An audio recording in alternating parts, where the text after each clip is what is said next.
right. Now we've got a brave young man. It's scary to me with up there.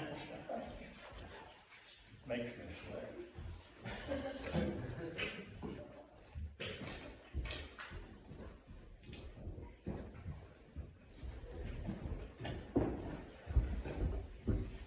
Today,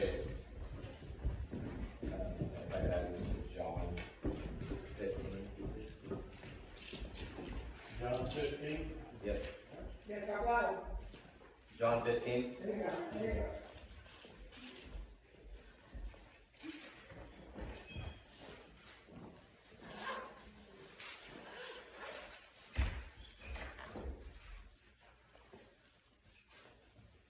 John 15, 5 through 6.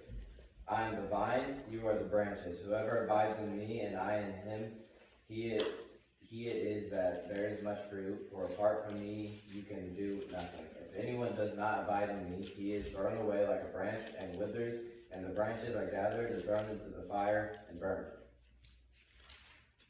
There's this quote that I love so much. It says, "You may believe in Jesus, but do you live for Jesus?" And that's so true with our lives. We truly, several days of our lives, we go out and we don't live for Jesus, and we say we're Christians, but we may not live for him, we just believe in him. But we need to live for him every single day and read our word every day alone, being with him every single day alone, and not just believing, but living for him. Amen. Our lives are kind of like if we're in the passenger seat of a car and God's in the driver's seat of the car. As humans, we love to lean over and take control of the car and steer whenever God is just controlling the speed of our lives. But God's saying, if you just let me drive the car and let me control your life, we wouldn't hit the potholes, we wouldn't go off the side of the road, and we might be better off. You can't even control the speed of your life, so what makes you think you should be in control of the wheel? So we just need to let go of our lives, and we need to let God truly take control of our lives. And we need to let him live our lives and take control so that we can see the miracles that we couldn't even imagine. I couldn't imagine ever standing up here and preaching to people. I told myself 2 years ago that there was no way I would be able to get up here, and that it would have had to have been Chase first. But God called me up here, so I'm doing it.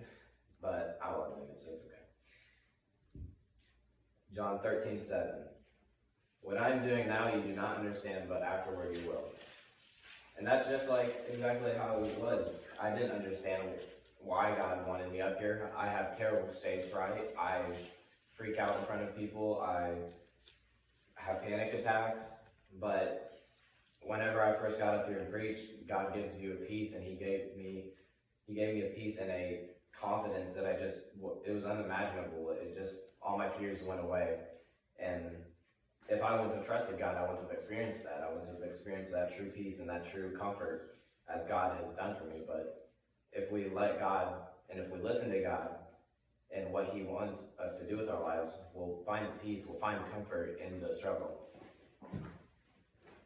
As men and women of God, we have to be courageous before the Lord. Joshua 24:14. Now therefore, fear the Lord and serve Him in sincerity and in faithfulness. 1 Corinthians 58.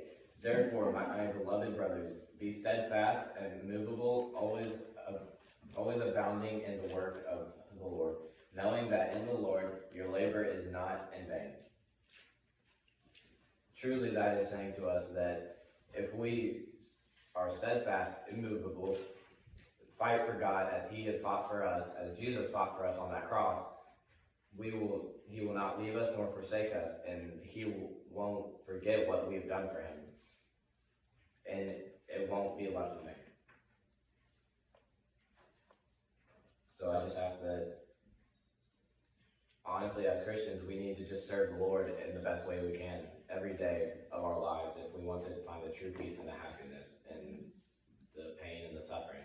Because there will be pain and suffering. There will be trials every day.